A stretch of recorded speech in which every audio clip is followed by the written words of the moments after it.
byari bishatse kuvuga ngo hari ibyaduhagurukiye, hari ibimaze igihe kirekire byaraduhagurukiye kugeza na n'uyu munsi bikitwiruka inyuma.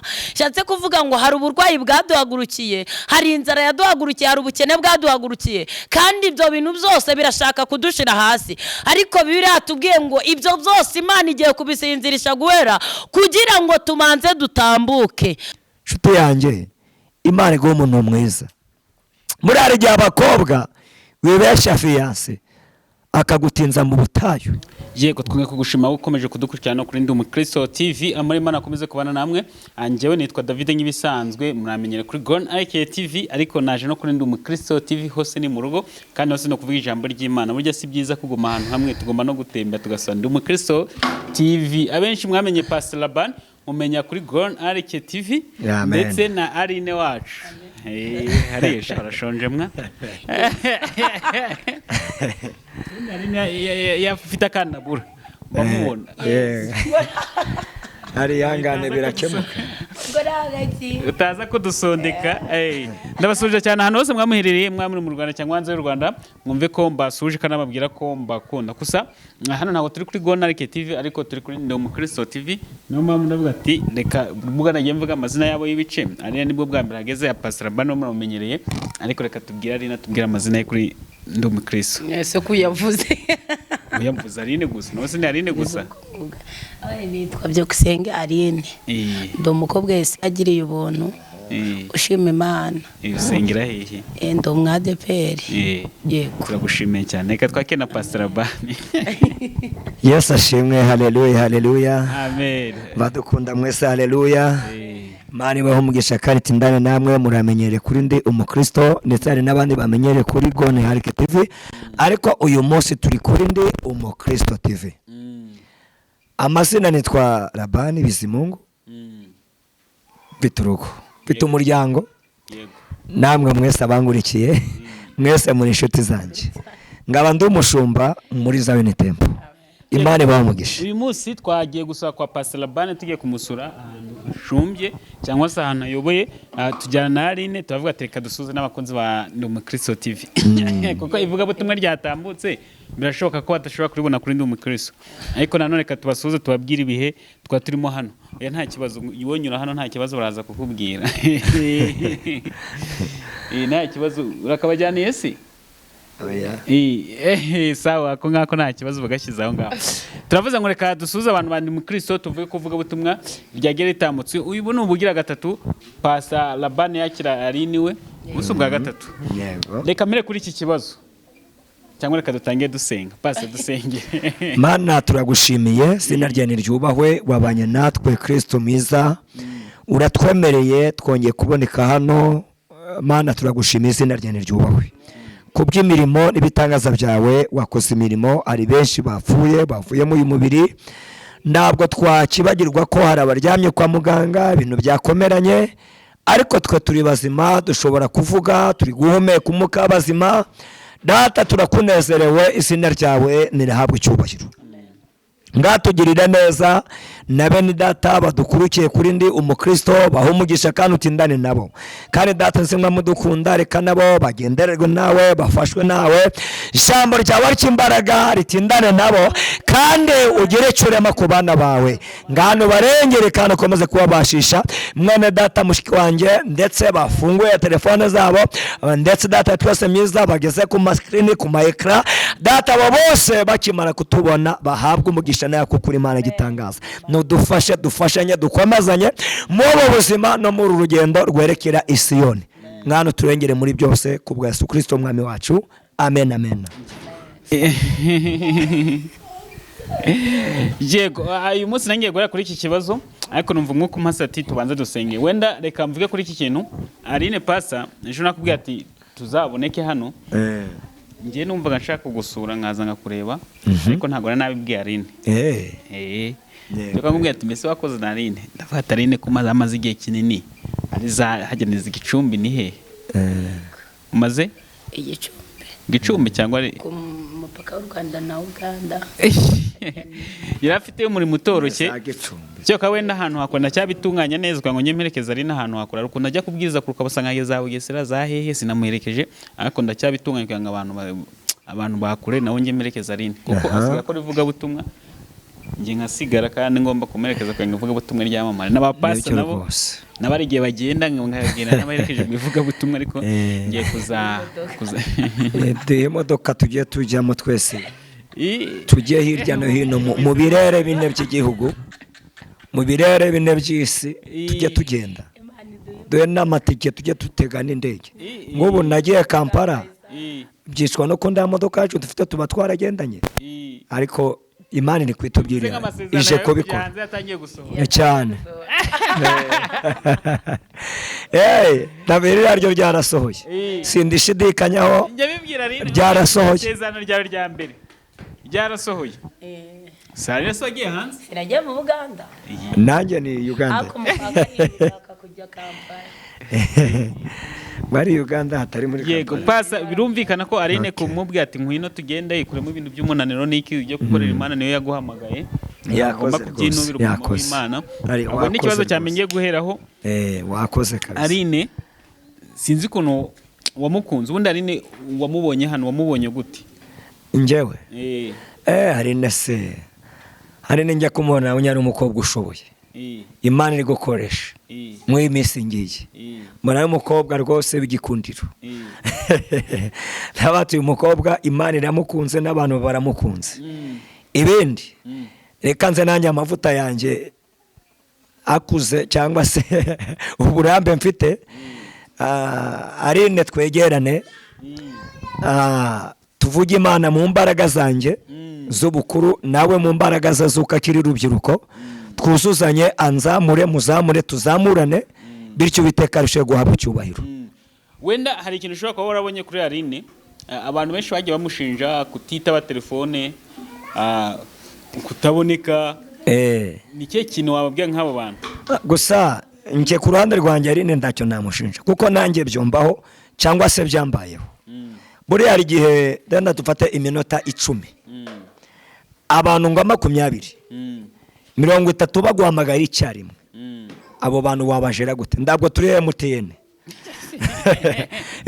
MTN nibishoboye MTN bose niyize uburyo igenda papa ibigenda ariko njyewe Rabani Aline ndabwo ari MTN muri ya minota 10 abantu ngo 20 30 baguhamagariye rimwe bivuga ngo uwagize imbaraga ni uri bufate mugendane kandi nanone Aline aracyari mu rugo arafite ababyeyi hari n'ibyo biye baba bamutegetse gukora ubwo rero byenda bigatuma atinda kuba yafata telefone cyangwa se ndakaba hugiye mu byo mu rugo mu babyeyi be kugira ngo nabo bitaza kuba bibi ariko rwose inshuti zacu mugiye mutubabarira uhamagaye 2 3 ndi tugufate jya wihangana ko ndaguturiye mutere ngo turamenya kubijera ubwo rero tujye tubabarina ndabwo ari ukubanga turabakunda kandi n'Imana irabakunda aha wenda Aline ni umwana w'umukobwa we twavuga ko bino bintu gibimazemo haryo uhamagara rya pastor njyewe se nahamagaye 9 ejo bundi sinari wa kuri Rwanda TV gabwira ngo uko kwezi kwa gatandatu hari uburyo nakora anniversary wahamagawe 9 uyu mwaka 25 uzi imyaka urusha muhamagara uzi imyaka urusha Aline anafite imyaka 19 yavutse 2005 urumva wewe ukije ngeje Rwanda ndanamusumba imyaka 5 6 si 6 kumva mwa tekono yifasha bura wowe utaravuka njyewe narindiho ndi gukorera Imana none uraje usanga ndi mu kibuga Satani atarandasa ombise ariko ngiye gihanganye nawe ndavuga ngo komera ushyiremo imbaraga uzagera aho tugeze kandi humura Yesu azabigufasha wenda nicyo kintu nangiye gukurikizaho urabona Aline mu buryo akuramo Imana muri iki gihe hari igihe abantu bahita bavuga ngo ni mushya mu mureke aracyafite ako kadiho cyangwa se iki urumva ngo nyine ngo ni mushya ngiki ngo nowejo bundi mu mureke yego ni cyo kintu wamubwira abantu bavuga nga gutyo cyangwa se nigiye n'amaraso makiri kubona kuri Aline wakagombye kumugiraho nk'inama gusa buriya abantu bajya simbizi ko nabivuga buriya abana b'Imana abantu bagomba kunyagiranwa umwaka avuga ngo ninjye abanyagiwe cyane kandi yenda n'undi ndako atabigenje buriya kuri Aline abantu bavuga ngo ni nyamuza vuba arabyara iki byose buriya yari amagambo ndayamya ndashidikanya ndabwo abaturutse ku Mana wapi abari ibicandege abari ibicandege donc abantu bahita bavuga ati ngabuje kutubeshya ngo ari mushya ngo niyo mpamvu abantu bamuharaye ngo ubundi Imana ikoresha umuntu kwa karamaze uburambe cyangwa ikoresha umuntu kura ko imuhamagaye. Imana ikoresha ubuntu mu gushaka kwayo mu bushake bwayo niyo mpamvu ngo imanura bamwe igashyira abandi hejuru niko bimeze ngo ni Imana yica kandi igakiza ikura abakene mu mukungugu ikabicazanya n'ibikomangoma. Imana rero ikoresha uko ishaka yakoresha n'uruhinja rwavutse none mu bubasha bwayo igakoresha n'umusaza w'imyaka 100 mu bushobozi bwayo abarimo hagati rero Imana niyo ibakoresha uko yabigenje ikabakoresha uko ishaka ngo ni mushya sibiki nabyo ayo magambo ndagwa yaturutse kuma abara yacindege ariko ikoresha abato ni ikoresha abakuru icyangombwa ni icyizere Imana bayakugiriye kandi ikindi Aline no kurinda imbuto zawe kazirinogera ngo atagira izizonona izihari ukazuhirira kugira ngo zitazaguca mu myanya y'indoke. Yego mpire microphone ari twari turi kwibere kwa Pastor Labani wenda kamanze ngubwiye kuri Pastor Labani mbere yugira ngo ngumenye Pastor Labani we namenye mbere. Yego sibyo sinavuga ko mwese mutari ku rugero rwiza rwo kuganga abantu bose baba bamenye ariko wenda guhuza ntago twabeshya Pastor Labani hari umuntu abona amaso mashya bakayigira ute bakahita bayirukangira mwese pe ku murimo w'Imana muhagaze neza naho navuga ngazwi cyane cyangwa ngazwi na bake oya mwize mumaze kumenyekana nkurikije hari imibare ngenderaho nkurikije abantu babamamagara ati ndakeneye uyu nguyu urumva nkurikije abantu babambwiye ati uyu nguyu kutamuheruka uyu nguyu ariko numba nicenga ngumva nk'umuntu ahise ambwira ngo uteruka kuzana Pastor Labani none ariko bavuga ngo Pastor Labani wamuga ngo ufite uruhara rona ruhara buriya nta kindi cyaruzanye no gukorera Imana natangiye ngorera Imana umutsatsi wanjye wuzuye none wansekeje amwe ati wamuga ku Gisenyi uvuga ikigoyi cyinshi uko uteruka kumuzana tugomba kuba abo turibo no naza kuri Aline ngo David ngo ko Aline twamubuze kandi twigishije ijambo ry'Imana no kuvuga ngo mwese mugize ute mwese murazwi mu buryo bumwe cyangwa mu buryo bundi kandi buri muntu wese ikintu maze kumenya buri muntu wese agukunda bitewe n'ijambo ashaka kumva. Yego abyumvise Pastor harushobora kutagukunda agakunda Aline bitewe n'ijambo ashaka kumva harushobora gukunda Aline akumva Pastor Labani bitewe n'ijambo ashaka kumva harushobora gukunda Labani bitewe n'ikintu ashaka kureba harushobora gukunda Aline bitewe n'ikintu ashaka kureba buri wese akunda bitewe n'ibintu nge nago sinjajinga umuntu ngo yakunze kanaka ngo ngerandika ngakunda kanaka buri ko buri wese akunda bitewe n'ikintu ashaka kumva hari igihe umuntu ashaka kuze kwiyumvira ibitangaza wenda ari nakaza avuga ati mwihana wese azamukunda ariko hari undi uzaza ashaka ngo yihana bamweka inzira y'ukuri yumva ijambo urumva undi akaza ashaka ibitangaza undi akazabisanga kwa Labani buri wese afite nuko yahamagawe cyane numvise ngo umuntu uhabwira imibano y'uburondozi akibanira ngiyo gusa ibyo ngibyo mwagiye mu minsi bamwe muri kimaze zitandukanye wenda reka mbwira Aline Pastor Labani yagukunze utaramusura kandi jamwe ati umwana w'umukobwa witwa Aline ati naramukunze bigeza n'igihe murahura n'indebuko bwa mbere ahantu mwahuriye yego hari ahantu twe twagiye gusinyira yego hambere mwahuriye ariko gukundana nyine mu buryo bw'umwuka mutarahura yego ari kino kibazo cyane cyatagishingira gutya ukimara kumenya na Labani ni cyo kintu wamubonyeho kidasanzwe.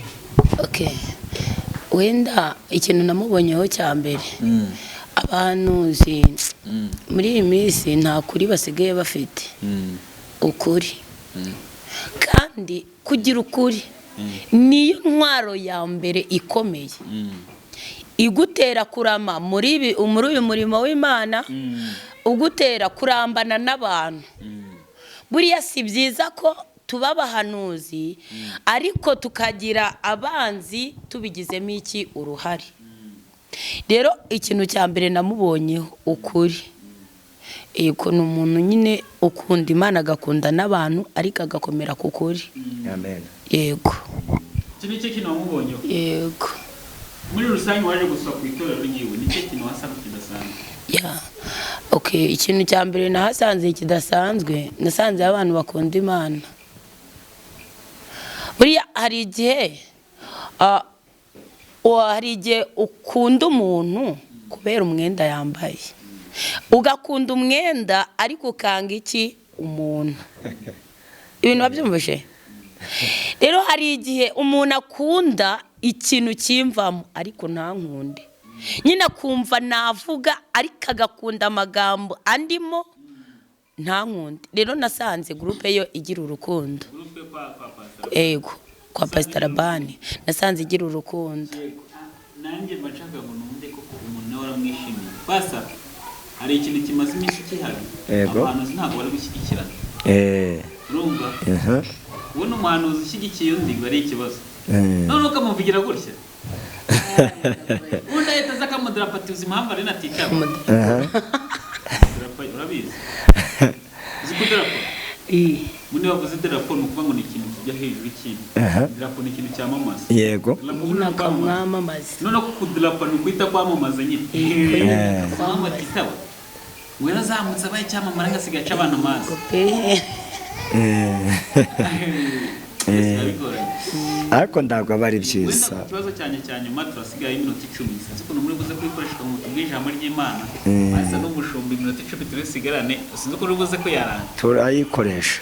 Wenda mu mpanuro nkeya kuko n'umuntu naza gusiga nyuma ahantu turi buze gufata nimero. Nibo n'izindi gahunda zose kuko twakira ijambo ry'Imana munasigaye nimero zanyu tusoza n'ikiganiro. Yego. Anini ni umwana kuri wowe usibye no kuba yarakijijwe nyuma yawe yanavutse nyuma y'agakiza kawe cyane n'ibyawe byose biramuruta. Nize mpanuro wamaze iminsi zimwe zo muri iyi minsi ukamugasha muri iyi minsi wa mwana we gusa sinamenye icyo seko yasizavuze.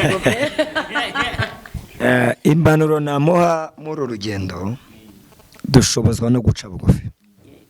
Dushobozwa no guca bugufi. Niyo mpanuro ya mbere namuha, guca bugufi. Kandi nanone icya kabiri akirinda kwibagirwa. Akirinda kwibagirwa by'Imana yakoze cyangwa se w'Imana yamukuye cyangwa amasezerano Imana yamubwiye. Kuko ari abananizwa cyangwa bagacika indege kubwo kwibagirwa no gushidikanya yavuganye nabo, ariko iyavuze niyo kwizerwa. Iyo ukomeje kwitegereza uciye bugufi urindiriye wihanganye, amaherezo ubuzagera kure kandi ukagera Imana yateganije kuzagera.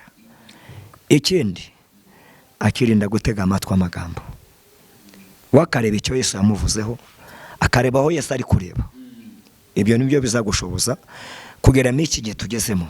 Kandi ukomeze ugende tugendane kuzageza aho Yesu azabishakira ko dusoza umurimo. Ndakindi ngiye kongeraho urebye narindi gukorotira. Ndabashimiye cyane. Jakanya kanje karakana cyo kuri minota 10 abantu bamenyereye bazi.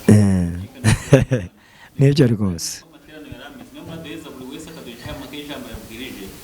Buri wese aragira uti ariko ni minota 10 dusigaranye. Yego. Yura yaranje ukavuga ati gutya. Niyo uraze kwaranje simbizi. Reka duhere kwa Aline ngomeze muha gatute bityo Uwiteka bw'icyubahiro. Yenda nanjye ndasoza mu minota itari myinshi, ishobora no kutagera ku iyo minota 10, ariko tugambire guhesha Imana icyubahiro. Karibu Aline, kandi nanagusengeye mu izina rya Yesu. Amen. Murakoze. Imana ishimwe kandi nshimye Imana kubw'impuguro nziza Pastor Labani amaye. Biragoye kubona umuntu umugira inama muri iyi minsi. Muri iki gihe ari igihe umuntu ugisha inama umuntu amubwira ati ndashaka kungira inama nitwa, ariko nshimye Imana kumugura abantu n'abantu bose bakomeje kumpimuguro ndabashimiye mbikuye ku mutima. Hanyuma rero nabwirije ijambo turasanga muri Zaburi 76 umurongo wa 7 hatubwiye ngo Mana ya Yakobo gucyaha kwawe kwatumye amagare n'amafarashi bisinzirira guhera. Imana ishimwe cyane.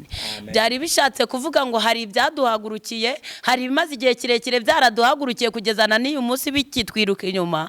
Shatse kuvuga ngo hari uburwayi uburwayi bwaduhagurukiye, hari inzara yaduhagurukiye, hari ubukene bwaduhagurukiye, kandi ibyo bintu byose birashaka kudushira hasi. Ariko Bibiliya yatubwiye ngo ibyo byose Imana igiye kubisinzirisha guhera kugira ngo tumanze dutambuke. Ku bantu bumvishira ijambo, wenda hari abataragira amahirwe yo kuryumva kuri Gonarike TV, ariko bakaryumva ahantu, hanyuma ukimara kuryumva wumve ko hari ibintu Imana isinzirize guhera. Buriya yaravuze ngo nzatanga ingabo nyinshi zipfe ku bwanyu. Bishatse kuvuga ngo ni ibitambo Imana izadutangira, ibyo bitambo bigapfa ku bwacu. Nishatse kukubwira ngo hari ingabo zigiye gupfa ku bwawe.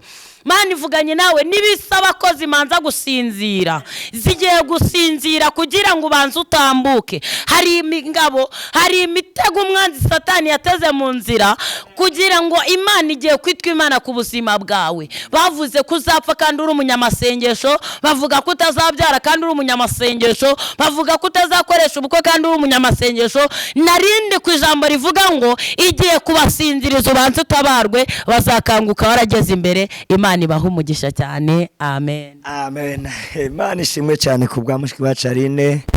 Imana ikomeze kumuha umugisha, igira bisinziriza kugira ngo utambuke, igira bisinziriza kugira ngo ugere ku cyo Imana yakuvuzeho.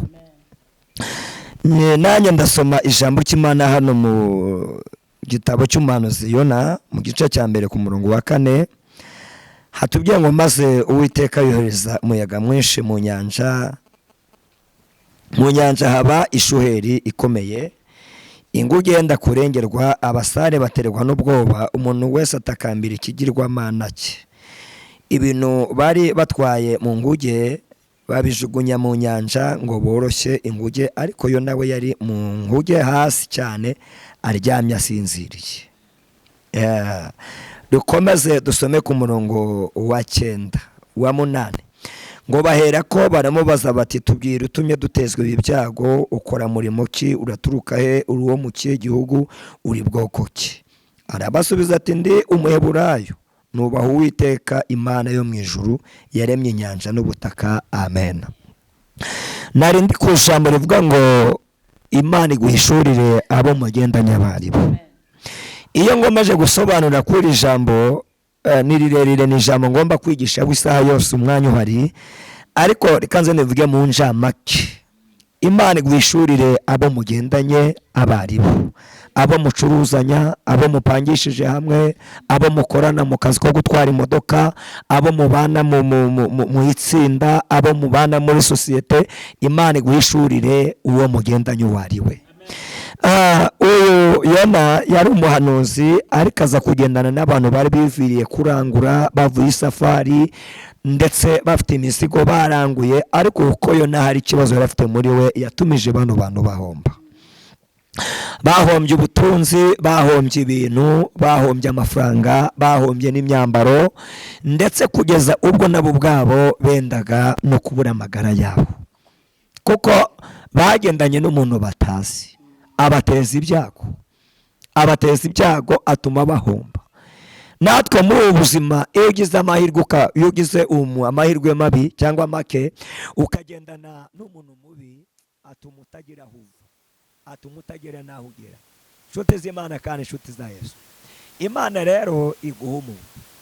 Imana iguha umuntu mwiza, Imana iguha umuntu ugusapotinga, Imana iguha umuntu wumva ikibazo cyawe, Imana iguha umuntu ugusengera, Imana iguha umuntu gukuramo icyo kibazo, Imana iguha umuntu gukuramo izo ngorane, Imana iguha umuntu gusura kwa muganga, Imana iguha umuntu kurira abana ku ishuri, Imana iguha umuntu kwareka inzira y'agakiza imuguhe, Imana iguha umuntu kubwira ijambo ry'ihumure. Mushiki wanjye, mwene data, bano bantu bagendanye na Yona bagize ibibazo bisumba uko nabivuga. Amateka ya Yona murayazi. Uretse no gutenguha Imana no kudakorera Imana biri mu bushake bwe, agakora Imana mu gahato, yatumije n'abantu benda kubura ubuzima, babura imitungo, barahomba, birarangira. Nshuti yanjye, Imana iguha umuntu mwiza. Muri hari igihe abakobwa wibesha fiyanse akagutinza mu butayu, kagutinza mu butayu.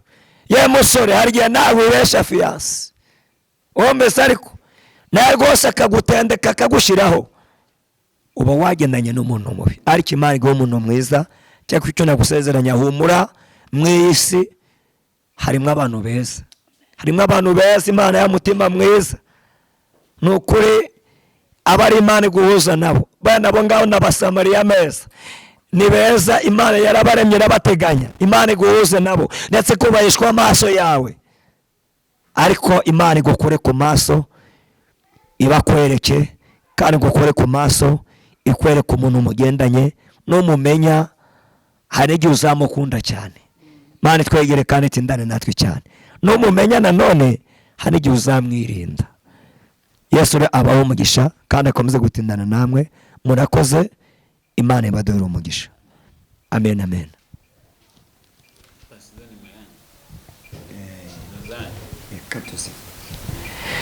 Reka dukomeze, dusanzwe dusengerana, dusanzwe tuziranye, yenda batubona ari ubwa mbere, wadukenera ko dusengana, ko tugusengera, wadukenera mu bundi buryo bw'ijambo ry'Imana, muri turabavuga butumwa, turabasenzi. Nomero rero wadushakiraho ni 078 24 53 826. Zisubiremo 078 24 53 826. Imana ibaho umugisha kandi ikomeze gutindana namwe cyane. Nimero yanjye ni 079 11 83 72 Amen. Ego. Amen. Rebe na dusengere. Kadusenge. Mana mu izina rya Yesu Kristo. Amen. Tumaze kumva ijambo ko hari ba Yona batuma dutatabarwa. Tumaze kumva ijambo ko hari ba Yona twagendanye nabo, abo ngabo bagatuma ibyacu bihomba. Tumaze kumva ijambo ko hari ba Yona twasangiye nabo, ibyacu bigahita bigenda. Ariko uyu munsi, guhera uyu munsi, utuvanye Yona wari uturi inyuma, Yona wari uturi inyuma, umudukuye inyuma. Icyubahiro ni kibi cyawe. Twumvishe ijambo rivuga ngo hari ibyo ugiye gucaha, ibyatuma tudatera imbere, ibyatuma ibyacu bigenda, ibyatumaga tutagabana imigabane, ibyatumaga tutagira ubwenegihugu, ibyatumye tutagira ingendo zacu zipfa. Ibi ngibi Uwiteka uje kubicaha, bizabyuka, uje kubisinziriza kugira ngo bizicure. Twagiye, icubahiro ni kibi cyawe. Ucaho iby'abakobwa, ucaho iby'ababyeyi, abagabo bicaye, basore bicaye, abana bato mu mashuri bicaye, kubera kuri Imana ishoboye byose. Urakoze, uburwayi bucahe, kwa muganga ugere kwa muganga, hari abarwayi bariyo, ugira ibyo ucahamo, kuko uri Imana ishoboye byose. Urakoze kuko uri Imana biva gusega mu izina rya Yesu Kristo. Amen. Amen.